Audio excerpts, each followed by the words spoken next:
Hello, everyone. My name is Anthony Mills, and I want to welcome you to our November 2023 webinar today. I'm the Executive Director of GI&I, Global Innovation Institute. As most of you know, GI&I is the world's leading professional certification, business accreditation, and membership organization in the field of innovation. And we work hard at all times to really promote knowledge and skills in the world of innovation and corporate innovation, and applying innovation skills to the growth and prosperity of business organizations all over the world. So part of that is we put on a monthly webinar series, which is what this is. So with that said, I just want to welcome you all here and thank you for joining us. What I'd like to do next is introduce our guest today. And actually, we have two guests with us that will be sharing with us, and I'll introduce them in turn and then tell you a little bit about what will be sharing with us, and then afterwards I will hand it over to them. So our guests today are Dr. Min Basadur and Mr. Tim Basadur. Min is the president and founder of Basadur Applied Creativity. He began developing his insights about creative thinking and problem solving while at Procter & Gamble, where he received 3 U.S. patents and established a corporate-wide innovation consulting practice. Following his award-winning doctoral research at the University of Cincinnati, Min served for 23 years as professor of organizational behavior in the Michael G. DeGroote School of Business at McMaster University in Hamilton, Ontario. Today, he is a professor emeritus at the university.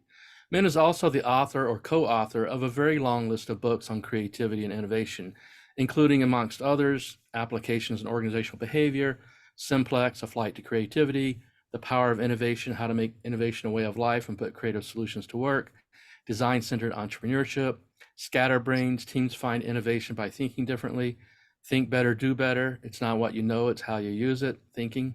So those are some really wonderful books that Min has helped author over the years. Now, Min founded Basadur Applied Creativity in 1981, and since then he has taught and consulted with his Simplicity innovation system to many of the world's Fortune 500 business organizations, as well as to healthcare and academic institutions. Min also conceived and developed the Basadur Innovation Style Profile Instrument, responding to a client's request to help its employees better understand thinking, problem solving, and the innovation process. Since then, the profile has been translated into 15 languages with well over 100,000 people who have discovered their own innovation style. Tim Basadur is the primary researcher and applied innovation process leader at Basadur Applied Innovation. Tim is a certified trainer and process leader with over 25 years experience delivering and leading applied innovation projects for corporate clients as part of Basadur Applied Innovation. Tim is also a Doctor of Business Administration candidate at DePaul University's Kellstadt Graduate School of Business and an adjunct professor in Northeastern Illinois University's College of Business and Technology. Tim's broad research interests include individual and organizational creativity, team decision-making, creative resilience, motivated cognition, and creative social network analysis. His research has been published in such journals as Journal of Applied Behavioral Science, Journal of Product Innovation Management, and Creativity and Innovation Management. Today, Min and Tim are going to be exploring with us the crucial relationship between cognitive diversity and the success of innovative teams. This is super important for the innovation leaders of today because teams, if they are to achieve results, must first of all have people with knowledge diversity. However, that is just one piece of the puzzle.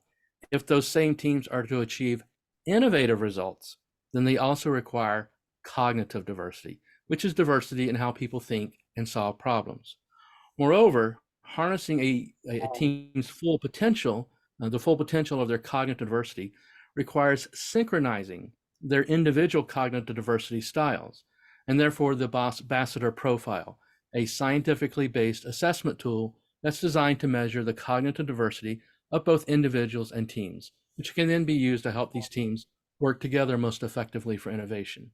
So hopefully all of you had the opportunity to complete the Basadur online profile for yourselves and come away with understanding where you fit into this spectrum and therefore where you will most likely excel in the innovation process. And so without any further ado, please join me, if you will, in welcoming Dr. Min Basadur and Mr. Tim Basadur to explain this all further to us. Min, at this time, the floor is all yours. Okay, so I'm going to share my screen, I believe. Yes, you may do that.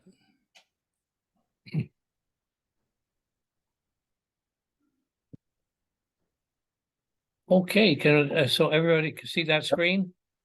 That's Yes. wonderful. Okay, first of all, Anthony, thank you so much for taking the time to make this happen.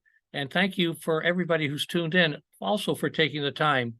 It's a very timely topic now, cognitive diversity. And we've been in this business of helping people think and problem solve better cognitively for many, many years. So we welcome the opportunity to share. So thanks very much for being here. As Anthony said, one of the things that a lot of corporations do, many, is they use teams to innovate. And when they do that, they also, many of them try to make sure they have a lot of diversity in the people on the team.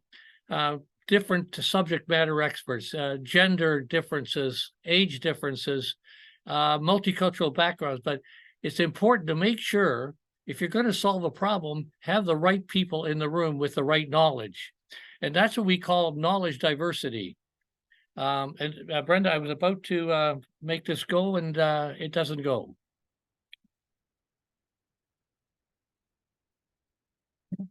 Anthony, I'm having trouble making my slides move. Okay, we will And give you a here second. we are. Here we are. Seems to be working. Yeah, Very we got good. them. Okay, thanks, Brenda. So if you want results, you got to have the right people in the room, and that's very important. But the trouble is, even when the people have all the knowledge that they need, everything they need, they still have trouble innovating. Many teams, and that's because we need something called cognitive diversity, and cognitive diversity is differences in how we think and problem solve. And the variety is very important, that we have a wide range. Now, here's a team that is cognitively diverse. One person's thinking about gaining acceptance for the new solution that might come along. One person wants to take action quickly. Another person likes generating new opportunities, and one likes lots of solutions. And somebody says we need to evaluate to make sure what we're doing. And somebody says, don't forget, we need the facts. And all these people, if somebody says, let's define the problem, this is very rich because they're looking at the innovation process as a whole, not just one. They're not thinking narrowly or all in the same way. It's a variety of different ways of thinking. So if we got to get results, we need knowledge diversity and the cognitive diversity. Now, there's a watch out here. The trouble is this. If people are not aware of their differences, they run into difficulties where they are all over the map and not aware that they are all over the map. And you get people who one person wants to define the problem, another person's ready to take action, another person is ready with ideas, and one person wants to do fact-finding. And the problem is if they don't know, they're likely to cancel each other out and be frustrated because they don't know they're in different parts of the problem-solving process. So what we need is a process they can use that they can follow to synchronize their diverse cognitive styles. And down below, we've tried to order this from left to right. On the left, you see there's a couple of people who see, I like a new opportunity. I wonder what all the facts are early in the game. Then we have people who are saying, we better define the problem, and I got a lot of solutions, so we're moving over. Now, over toward the right-hand side, there are people who are going to evaluate when it comes time and make sure, and they make sure there's a plan. And finally, who do we need to sell on this idea? And let's get going. So this is now in a, we have this going from left to right in some kind of an order. Now, there's two different ways that people gain we all need to learn, have knowledge to do things. Some people like to get their knowledge by direct experience. They don't really understand it until they touch it and feel it, and then they say, aha, I get it. Now, there are other people who are the reverse. They wouldn't dive into anything until they stood back, looked at it, and said, ah, I think I understand now. These are two very different ways that people use in gaining knowledge. Now, all of us are somewhere on this vertical axis, and somewhere where you like to be. And I could right now, I'd like you to pick one. Which one do you prefer? And pick either the direct experience or the abstract thinking. Okay, I hope you've picked one, and we'll go on to the next. Now, there's two very different ways of using knowledge. One is called ideate. When we ideate, we use knowledge for ideation over on the right-hand side. And we create options in terms of optional facts, optional problem definitions, optional solutions, optional ways to implement. And the other way is on the left-hand side is to evaluate. Whatever the options are, they like to evaluate the options to make sure that they're good. Now, what all of us are somewhere on that horizontal axis, and what I'd like you to do is, would you pick which way you prefer, and maybe make a choice, and we'll see where that goes. Now, if we take these combinations, we have four possibilities. Direct experience and ideation means generating. And people who generate love to get things started. They like new problems, they love challenges, and they like possibilities, always looking for something new to do. Now, ideation and thinking. This is called conceptualization.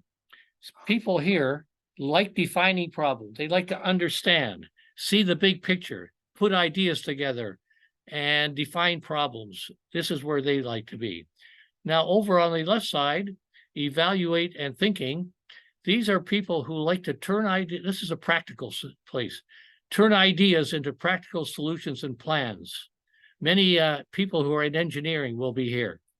Now, the final one, if we pick direct experience and evaluation, these are people who like implementing, getting it done in the real world, action results. Now, this doesn't mean normal day-to-day stuff. We're talking about new ideas. There are some people who really like the challenge of getting a new idea done in the real world. And those are what we call four styles, cognitive styles in the innovation process. Now, if we want to use cognitive diversity, we need to be able to measure it. And the Basadur innovation profile that Anthony mentioned is something we've used for a long, long time. We can actually measure cognitive diversity. And it's used as an assessment tool. It will show a team how cognitively diverse are we? Do we have the right blend? Like we might have a situation where we want more implementers, and we might be in a situation where we don't have enough conceptualizers. Do we have the right blend? And also, it serves as a guide to exactly how we think in problem solving when we're innovating. So this is an innovative process roadmap. Each of the four styles corresponds to a stage in the innovation process. First stage is generating new problems, new opportunities, new possibilities. Conceptualizing, understanding, defining the problem well. Optimizing, getting a good solution. And finally, having a successful implementation. This is the innovation process that everybody can use, and it works. Now, the innovation process also can be looked upon as in these ways: finding new problems, fact-finding, problem definition. These are different parts of those stages. Idea finding, evaluation and selection, and planning, and gaining acceptance, and implementing action. And the process starts all over again when you get to the top, because every time you implement something new, new problems and opportunities start forming. And we have a way to, we call this our innovation process wheel, and we put these in order on the side. That's also another way to look at what we do. Now here's 4 profile examples. On the right hand upper right, we have a typical profile of a generator, and you can see the generator has more in the first stage, but the generator also has representation in the other styles. Bottom right, that's a typical conceptualizer. Again, these are not pigeonholes. People can have and do have representation in all of the styles. They just seem to have one that is maybe more than the other. Lower left is optimization. And again, they're all over, but the big one is optimization. And finally, implementation that's the way it looks, but you have representation in each of the quadrants. And that combination is called a profile. Now, as you can imagine, if people are unaware of their different styles, there can be some problems. For example, implementers tend to see conceptualizers. Why in the world do we pay them? We never see them do anything. We only see them thinking. Now, many of you who filled out the profile fall into the category of conceptualizers, and you might want to know that how implementers view you. On the other hand, conceptualizers look up at implementers, say, these are dangerous people, because as long as they're doing something, they're happy. They don't seem to think about what they're doing, and they tend to bang their heads against the wall trying to make things happen.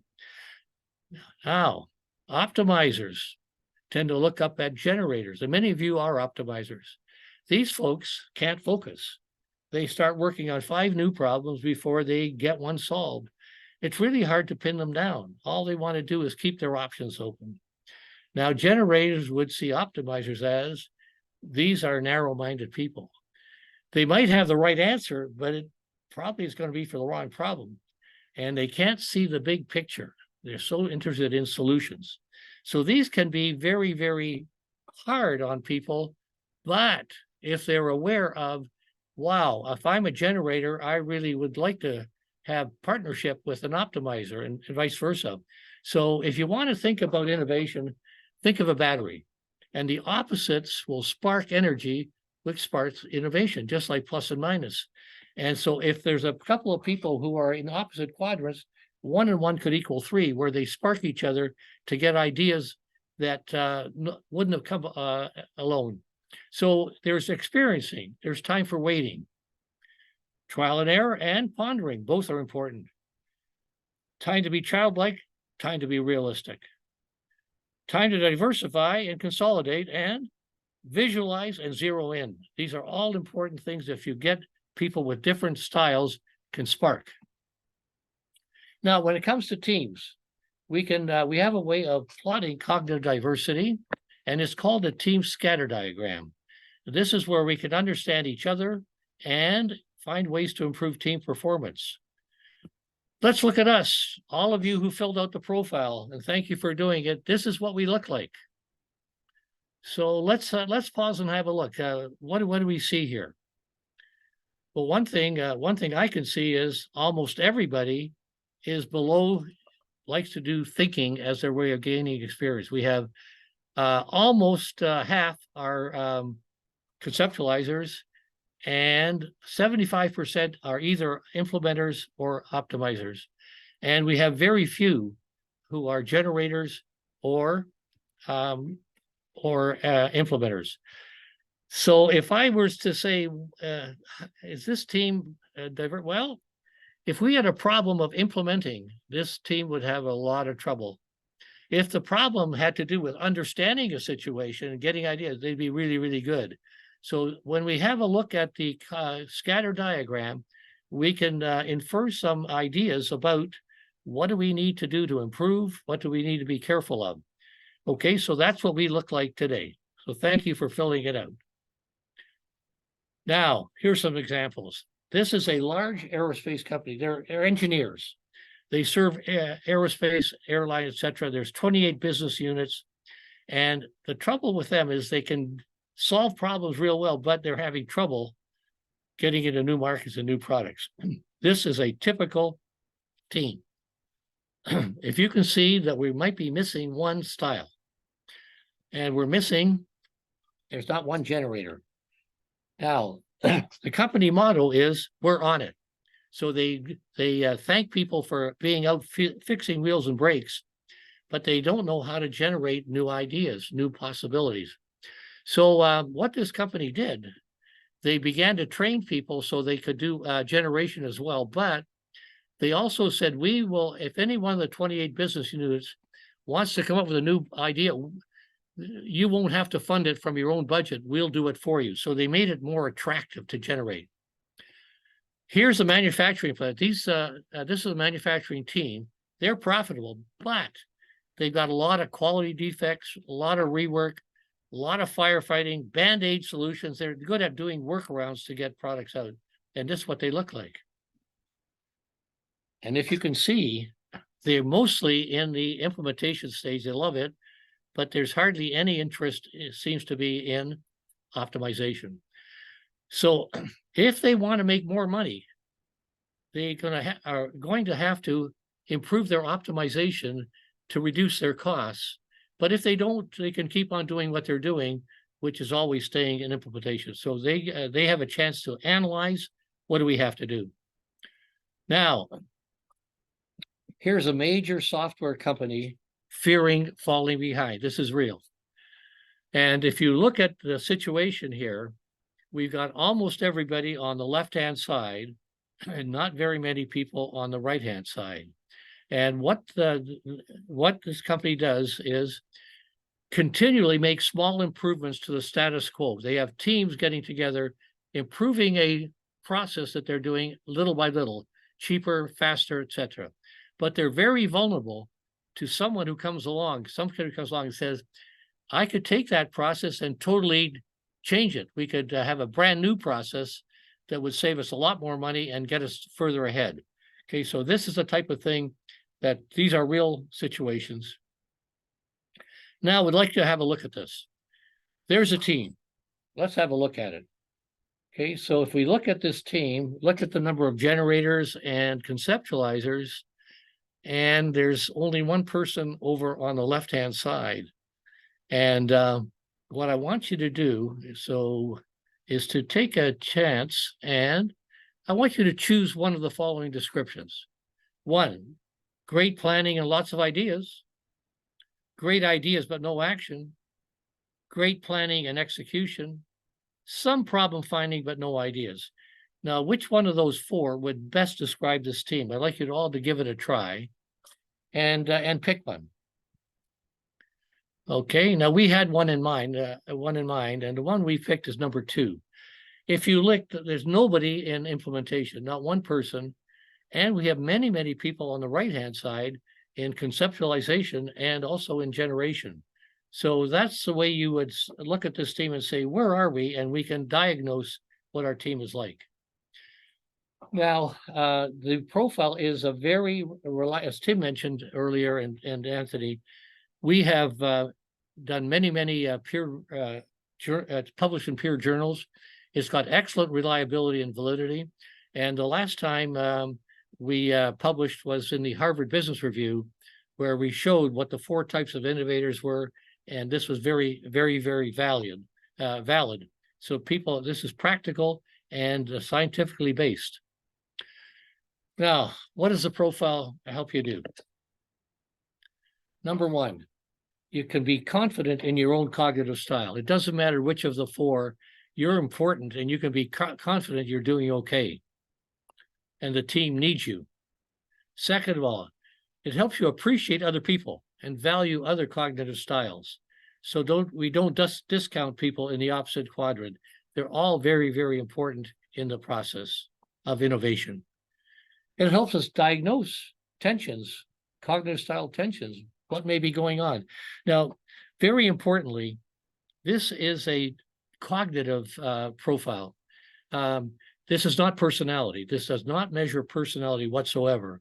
So when people can't get along together, it may have something to do with personality, but it may only be the fact they can't understand how the other guy thinks.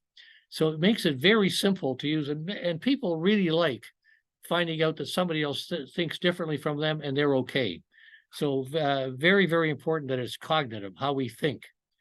it helps you set up a team, make sure that we have the right team together, the right blend of styles that we need, in addition to getting the knowledge.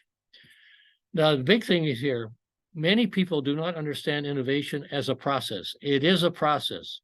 It's a process that can be learned, it can be used, and you can get good results using the process. Innovation is not a bolt from the blue or not an accident. But if a team goes through the process over and over again, they're going to get good results and find new innovations. Now, a good leader can guide a team through all four stages. When we talk about leadership, what leadership really is making things happen, making new things happen. If you're a leader and you're only making current things happen, that's not leadership. Leadership is jumping in and making something new happen, creating process, creating change. And finally, there's a lot of different applications I'd like to share with you about the profile. One is promoting change and innovation. It's a structured process, and leaders and teams can follow this process. It's like almost like a blueprint, ABC, as we go through the process styles. And common language. If I'm on a team and I'm thinking of defining a problem, I can let other people know, hey guys, I am defining the problem. They all know where I am, so we can work together and not conflict with one another. It's a common language. It's a great way of improving, setting up teams, finding ways to improve, and it's a great way of reducing conflict because this is not personality. This is simply the way we think, and once we know, it can build a team very, very nicely. It's a great way to manage ourselves and managing other people. Personal development. Are there styles I could do better at? My career. Can I find better careers for myself because of my style?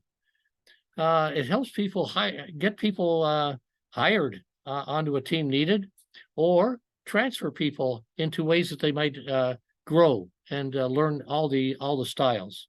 The styles are learnable. You're not hardwired. You can learn any one of them, and you can learn to value all the other ones. So what we've got in summary, I'm going to, we're near the end of the presentation. To get results, innovative team results, not just team results, but innovative team results. We need the right people, and you need a process to work together. And here's the process that we've been sharing with you. And a good team is going to work together, and they know where they are in each one of these steps or styles. And they have a way of communicating with each other and using the innovation process that is going to get them good results. And another way to show it is using the wheel. We call this our wheel. And again, it's being able to track where you are in the process and make sure that you're not jumping from step 2, say, to step 7. It's making sure that you follow the process and can take advantage of each way that we go through. When we find a problem and that we like, it's usually we look at it as a fuzzy situation. We're not sure what it is, but boy, it's a good possibility. And by the time we do fact find, what do we know? What don't we know? What do we wish?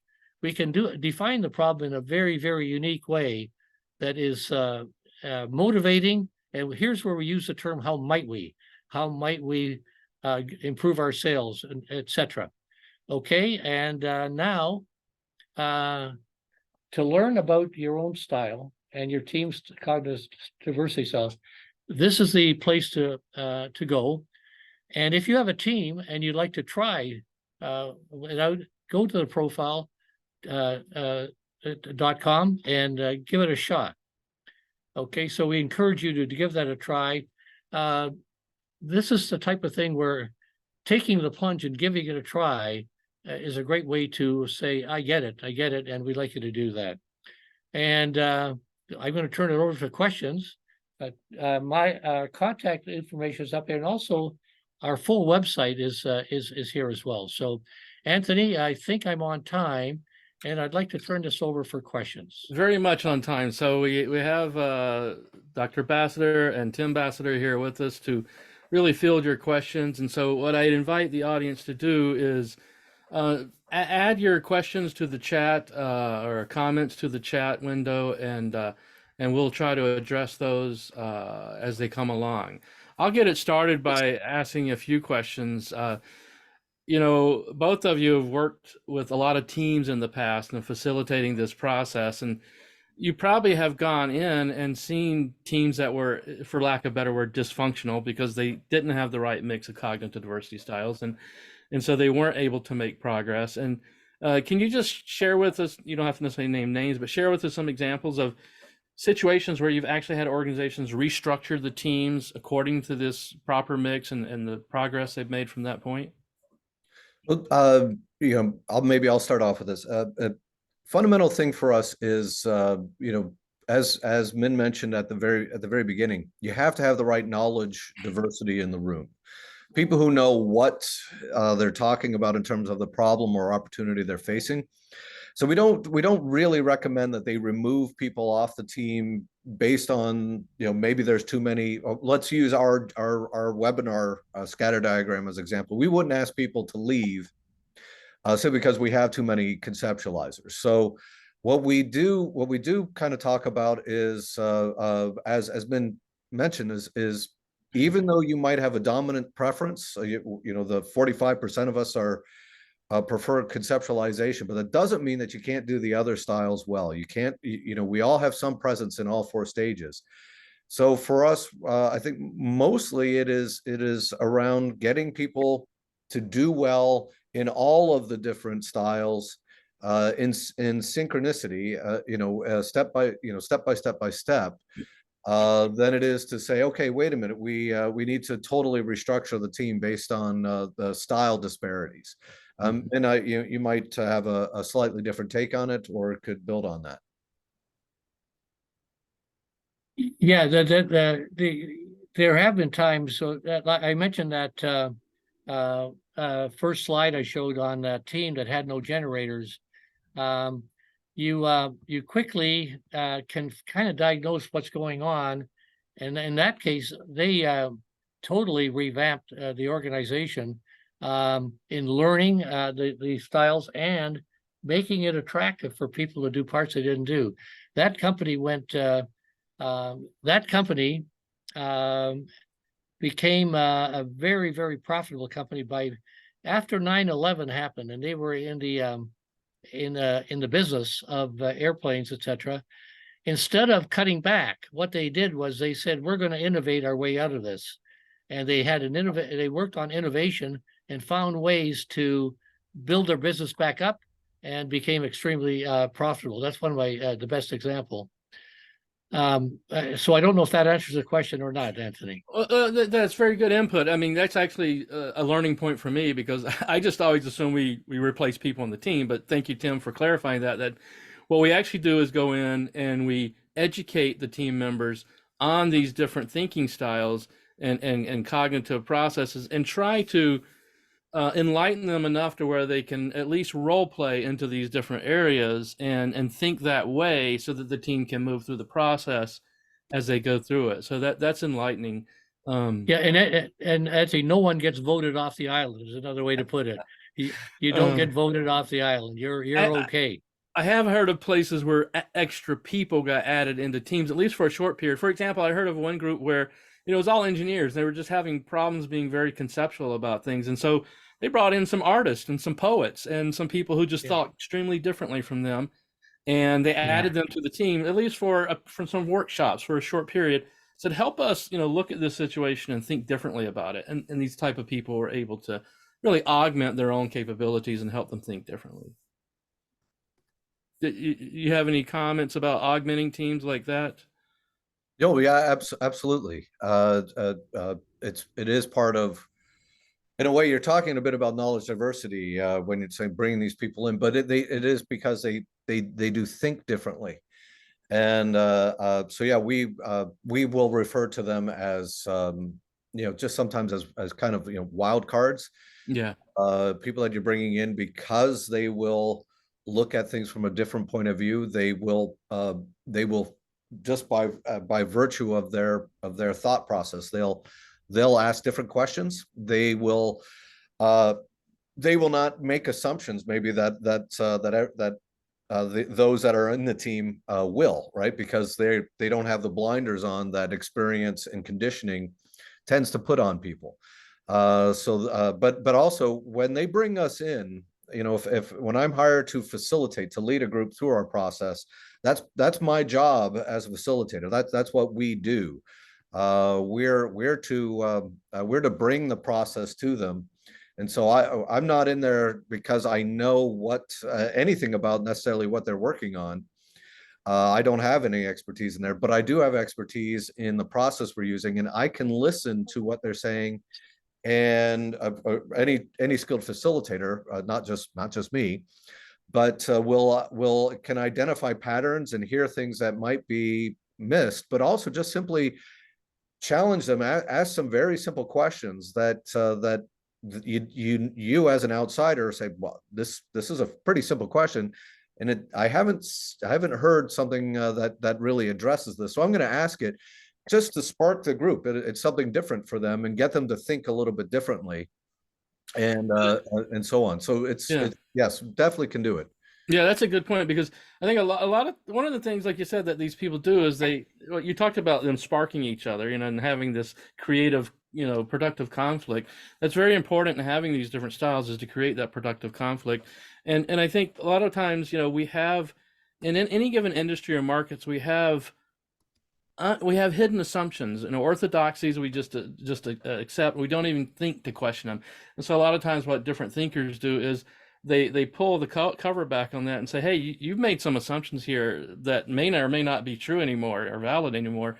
Let's step back and question that. And sometimes that just opens things up to thinking differently. So let's go over to a few questions in the chat. Barbara wants to know, her Basadur profile put her right in the middle: 28% generator, 26% implementer, 24% conceptualizer, and 22% optimizer. Is being in the middle a disadvantage, as I don't lean into any one area heavily? That's funny. I just typed a response. Oh, okay. But so tell us what you said. Yeah. So the closer your dot is in a scatter diagram, the closer it is to the middle. We call that a balanced style, which means there's not a super strong specialization or inclination to any particular one. The benefit of that is being close to the middle means the person is pretty comfortable in all four of the stages of the process, all four styles. And so there's a greater likelihood that person will put effort into each one of them and do all of them somewhat well. Right, that we'll go through. They're more comfortable moving through each of the stages of the process because they don't have a strong preference for one either way. Something to watch out for someone with a balanced style is, yes, they have a preference, but because they're balanced, they may, especially in a team situation, they may be susceptible to being to not going as fully into their style as maybe beneficial. So someone who is different than them, who has a more inclined style, will maybe fight for extra. Will push the group to think more, to do more, which may lead to uncovering new things that people, if it were only balanced, they might just say, you know what, I think we've done enough generating. Let's move into conceptualizing, where a very strong, strong generator will say, hold on a second, I heard something here. Let's talk about this. What do you guys think about X, Y, or Z? And maybe there's something, a breakthrough that happens. I think another benefit to someone being balanced like that is, I think they potentially, given other appropriate skills, they could potentially be a really good team leader, because they at least understand all four styles and see the value of all four styles and can see the role they play and help lead a team through the process. So given the right mix of other skills, I think they could be a really good team leader. Would you agree, Tim? It certainly wouldn't hurt. It wouldn't hurt. There you go. To automatically go in with with a sense that, hey, we can't spend all day in any particular one style. That certainly is valuable. But again, I would want the team leader to not just rush it, right? Oh, course not. So that's where, hey, a team with some inclined and specialized people in each of those stages, this is where synchronizing them and harnessing those preferences is fundamental. And so someone who's balanced, who says, yeah, we need to move through these, but we need to give appropriate airtime and energy into each of these stages, because they're all equally valuable to innovation, right? And so whereas maybe if you had someone who is a team leader who's a very specialized generator, the team might not ever really get out of the generating stage, because that's where they really love it and they push on. Right. I mean, that's the problem. If you have a team leader who's very strong in one area, they may just anchor the team in that area and have a hard time moving to other areas. So that's a great point. We have another question here from Hytham. He says, I'm based out of MIT Sloan in Boston. This question pertains to using the assessment to coach individual innovators as well as their teams. Is there a certification process one must go through to become a coach? Great to hear more details on that process. So you can touch on that. Yeah, there definitely is a certification process, and happy to have someone ask about it, because what we've presented today is how to we use the profile, and its generation was around getting people to in teams to understand each other in terms of a process that they should all follow. And so most people aren't aware that there's such a thing as cognitive diversity. And so when they aren't aware, it tends to lead to, conflict. And so if you can make people aware of it, they can work better together and then work in sync. But we have a lot of work done on how you can use the profile to better develop yourself. There are strengths I'm a conceptualizer like you are, Anthony, and like most of the people on our call. There are real strengths to being a conceptualizer. There are things about our style that really contribute to, we really make a difference when we act as conceptualizers. However, there are things about conceptualizers that can derail our efforts. We tend to be, we want to really understand. It's really important to us to understand and know why and have a rationale. We want to make sure everybody else understands. So we can be seen as the type that lecture, that just belabor points, and that turns people off, right? So for each of those stages, we have these strengths, these things we excel in, but there's also things that we are that derail our efforts. And so yeah, we have a certification process you go through, exactly designed to help develop people, not just in terms of how they can get better in the other styles, which is important. I'm a conceptualizer. I can be good in all four, even though I naturally prefer conceptualize. I can do well in all four. I can develop, but also how I can get better in terms of maximizing my strengths as a conceptualizer and minimizing my derailers. Yeah. So to kind of go back to Hytham's question, I think if you go to the Basadur website, there's information there about how one can become a certified practitioner and use Basadur tools.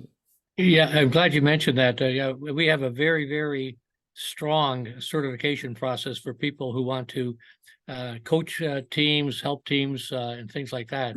It's called the profile certification process. Okay. And you get together with other people with similar needs. So they can learn about that on your website, I believe. Yes. Yeah. So I would suggest if anyone's interested in really getting certified on using this particular tool, to go to the website and do the little bit of research on that and find that information. And another thing you mentioned, Tim, that really sparked a thought in my mind is, ironically and funny enough, this applies in families, because as a conceptualizer, if you ask my wife, I love to belabor things and she doesn't appreciate that. So she's got a different cognitive style by far than I do. And in families, this is actually insightful too.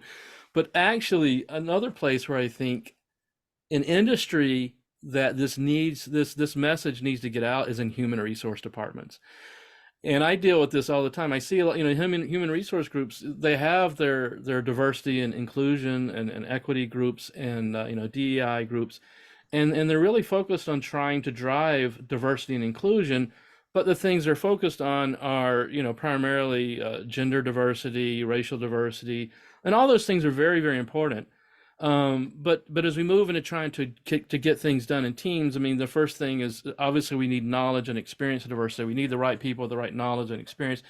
And then we really need this cognitive diversity. So, and I don't think a lot of human resource leaders are totally tuned into this yet, that how important, how critically important cognitive diversity is to achieving innovation in teams. And have you worked with any human resource leaders in the past where, this has been an enlightenment to them? Oh yeah. Yeah, go ahead, Tim. You take it. Okay. The answer is yeah. And the trouble is that a lot of human HR people are not used to this idea. They're used to more, an awful lot of harmonizing and things like that, but not aware of the actual process that we're talking about. And so that is a very fertile ground for us to explore. The difficulty becomes, how do you get people who aren't aware of it, to try it? And I think that gives them an awful lot of room to do things. The other thing I want to mention was, if you look at, we have, this profile has been filled out by several thousand, 100,000 people.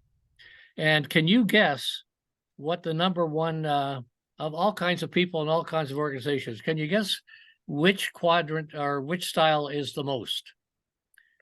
And if you said implementer, you'd be 100% correct. A huge proportion of the world is implementer, and a lot of optimizer, but very, very few small conceptualizer and generator parts. And there's a real opportunity everywhere. If you want to become a really good, helpful person, you need to realize they don't need any help implementing. That's where they are, but you have to approach them very, very differently, and help them. What they need is they need the help in generation and conceptualization much more. So this is a great way to get them to be aware of what they might be missing. And also, people tend to discount the value of different kinds of knowledge. We had one group who said, we're putting a team together, and wow, don't bring Mary. She's the head of the union. Well, that's exactly why you want Mary in, because if you don't, you won't have the knowledge diversity that you want. So people will have, the worst thing is you're hiring somebody and you hire somebody with the same cognitive style as you. That is really a bad thing to do, but often people think that's a good thing. I'm an implementer, so I'll get implemented. You want, so as a leader, so these are all subjects for HR to exploit and be more powerful inside the company and making things happen inside the company instead of just keeping data together. Yeah, the trend I've seen lately is people putting representatives from their legal department on their innovation teams so that they can just get that buy-in up front and get their help. But that's important. So going back to the HR thing, if you're an organization and your HR leaders aren't tuned into this idea of cognitive diversity yet, I would strongly encourage you to go sit with them and evangelize this concept with them more. It's very important in business organizations around the world that our HR departments understand what cognitive diversity is and how important it is and its value, and how we can assess that and optimize it and use it. So go teach this and preach this inside your HR departments. I highly recommend doing that. I want to jump over to another question from Eric, and it's one I really love because I work at times with neuroscientists, and we get into all kinds of rabbit holes around neuroscience. But Eric has asked a great question. Is there a linkage between cognitive diversity and neurodiversity? Is this a way we can identify and work with really good optimizers, like someone who may be someone slightly higher on the autism scale, for example? And by the way, I'll mention I have a great friend. She's actually an astronomical genius, but she has Asperger's. But she's a very successful business person. And, so this actually is a question that intrigues me. So love for you guys to comment on any linkage between cognitive and neurodiversity. Uh, Maybe I'll start, and then you can chime Okay, in. Tim, yeah, you go ahead. So this is something that we are increasingly being asked about, and that we don't right now have empirical data. It's a sensitive area to get in. A lot of people that are in the neurodiversity community are very wary of being typecast and being pigeonholed. So they're leery of participating in studies like this. Another reason we don't have empirical data is it hasn't. Just be honest with you, our focus has largely been using this with clients who have problems to solve rather than doing a strictly academic study. But we've been asked, and we've thought it through and rely on the theory that drives our the development of the instrument. And essentially, it started off someone's ADHD. Is that why I'm a generator? I'm bouncing around, see different things. We said, yeah, there's that makes it makes sense. You are captivated by new sensory information that comes in, and that is what we do say about generators. Then when it came to the autism scale and Asperger's spectrum, we said, well, that might be optimizer, to really narrow in and focus, and not like a lot, maybe that's where it would be. So we're very much interested in studying that and learning more. But right now, that for us, I think is something we're leery of making any definitive statements about it, simply because for us, if we can't point to data behind it, we're not comfortable, making a call one way or another. But Yeah, that's Go sorry, ahead. Tim. I was going to say that's very, very true. You got to be careful not to be stepping on eggshells and things like that. However, it is if you think of neurodiverse people, they see the world differently automatically, and the connection with generation is generators need to kind of see the world differently too. Looking for not many people are not that many people are generators, but generators are kind of oddball people who are always out there looking for stuff and aware of their surroundings. And so they're going to see the world differently. And again, we'd expect neurodiverse people also seeing the world difficult. So it's what we think so, but we don't have the data to prove anything. Yeah. By the way, just go ahead, chiming in on that. When we say oddball, we mean it in a good way. Of course. Yeah. Right. Well, But in the corporate world, where you want, the focus is on efficiency and getting things done and doing routines, they can see generators as oddballs in a negative way. absolutely. Right? And another just to jump in, another avenue of this are dyslexia. Okay, so Richard Branson and some others have done a lot to really shed light on the value that dyslexia brings to this process, and how many world-renowned innovators have been dyslexics, which is a form of neurodiversity. So, so I think there's, to kind of summarize that, I think there's just a whole area of research yet could be explored there. But to me, it's a fascinating subject. Well, Anthony, just maybe to build off of that and maybe bring it home, we talk about dyslexics, where there's an established world that works for everyone, but doesn't work for them. Right. And it's simply the ability to read the written word as it's expressed. So they are challenged to figure out new ways to adapt and to thrive in a world that is not set up for them, right? And so you could think about it as a lifelong effort, from very early stages, to think differently, to problem solve, to think of new ways to do things, and to be successful.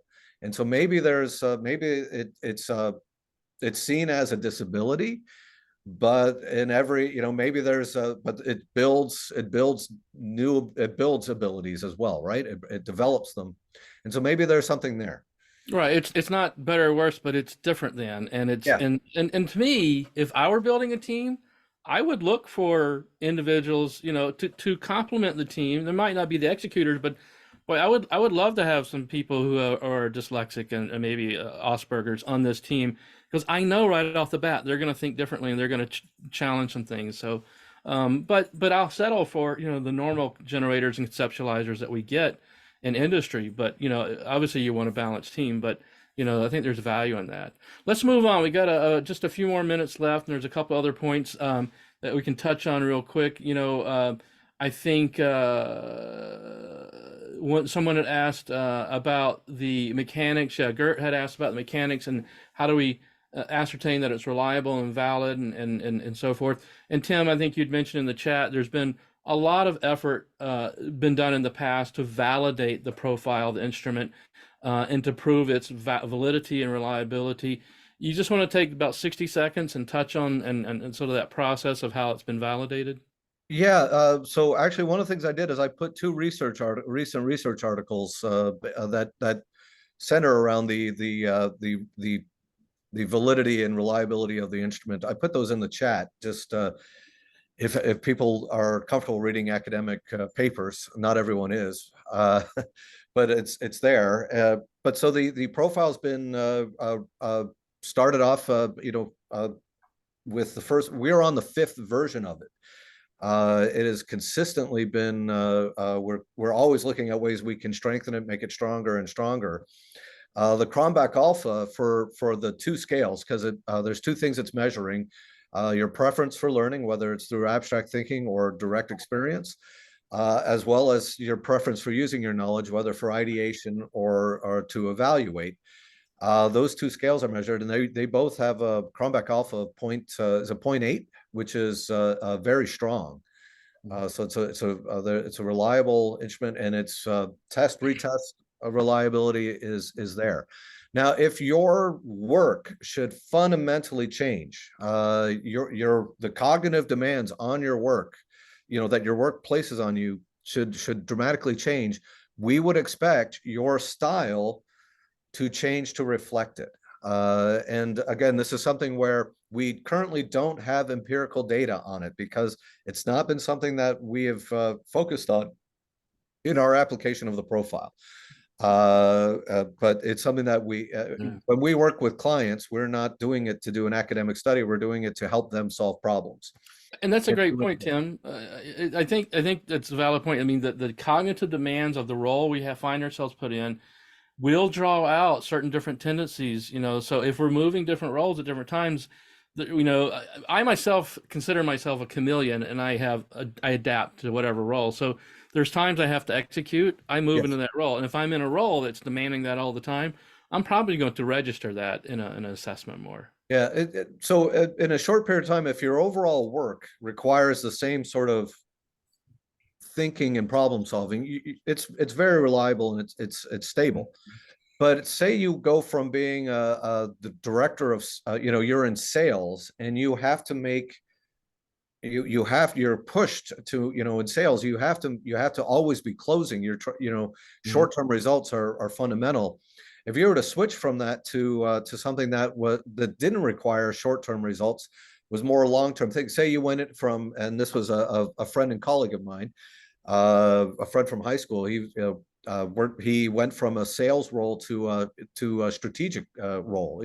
He was their strategic planner. His job was to think 10 years out, 15 years out, develop new business models and so on. He went from being in front of clients and putting decks together and making the sale to all of a sudden having to think about what are new ways that our clients could, entire cities could monetize their rail systems, kind of thing. His style changed from an implementer, which we see a large number of salespeople in implementation, to a conceptualizer, which is where we do see a lot of strategy people. And so it's the nature. The profile, remember, doesn't measure traits; it measures a state. And so if the state changes, your style will ultimately shift to reflective. That's what we would expect. And that's a great point. And I'd like to make the distinction real quick too between this type of thinking style profile and personality profiles. Personality profiles don't tend to change much. We are wired for the most part to have the personality we have, and they're not going to change so much from one role to another. But our cognitive demands can change our thinking style, like you just mentioned. So there's a big distinction between this type of assessment and a personality assessment. Yeah. Is that correct? Yeah. Yeah. So let's take the one last question, and then we're going to wrap it up, and that'll bring us to the end. So Brian Mattamore, which is a good friend of mine here, he took the assessment. He's not 100% clear about the titles that were used, and particularly the difference between generator and conceptualizer. Would a synonym for generator be initiator, or is it generating ideas? I think it's just a linguistic or language thing here. So maybe you want to just elaborate on those two titles real quick. Min, you want to? Yeah. There's a huge difference. And that's because people don't really understand what a generator does. Can you still hear me? Yes, we can hear you. Yeah.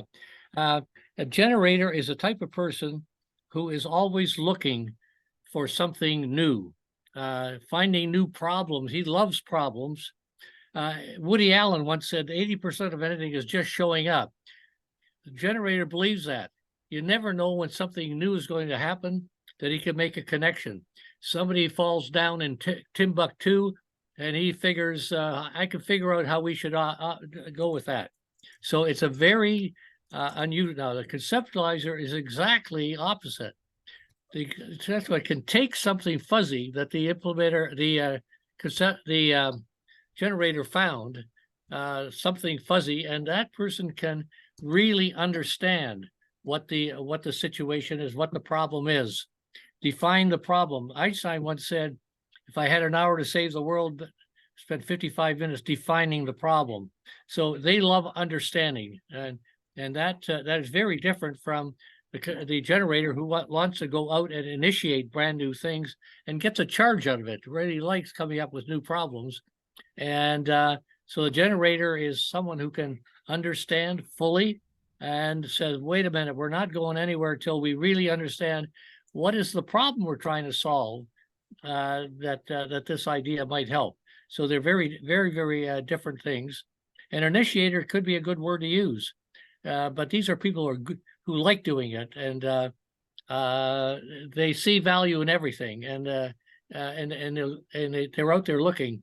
One very good company that I can't mention, when they bring in new scientists and engineers into the company, they hire them.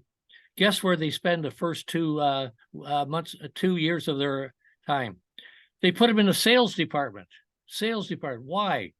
We want them to learn the problems of the customer. We want them to know that we're not going to hand them problems. They're going to have to go out and find them. And that's where the innovation process starts, is discovering something that needs to be done and nobody else can see it. And they discover it and they bring it in. So that's the best I can offer. All right. Well, that kind of brings us to the top of the hour. Do you, either one of you, have any last final closing comments you want to share with us before we wrap it up? Well, for me, first off, thank you all for joining in and for the great questions and sticking around to the end. That's I'm always impressed. But I've put the link to the Harvard Business Review article in the chat, so you can click on it and it'll take you right there. But if you have questions, or there's anything that you might want to discuss, go further that we didn't get to, feel free to reach out to me. My LinkedIn information is higher up in the chat, but it's there, and I'll put in my I've put in my email a couple of different times. I can do it again.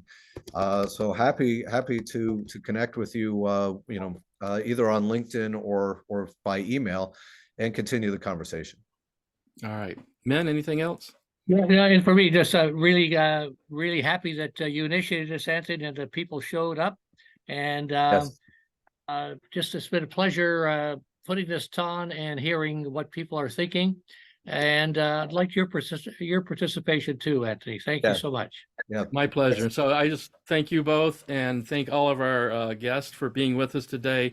It has been our honor to have you here and our pleasure to have you here. And so with that, I'll say thank you and have a great day to everyone. That's a wrap. Take Thank care. you as well, Anthony. All right.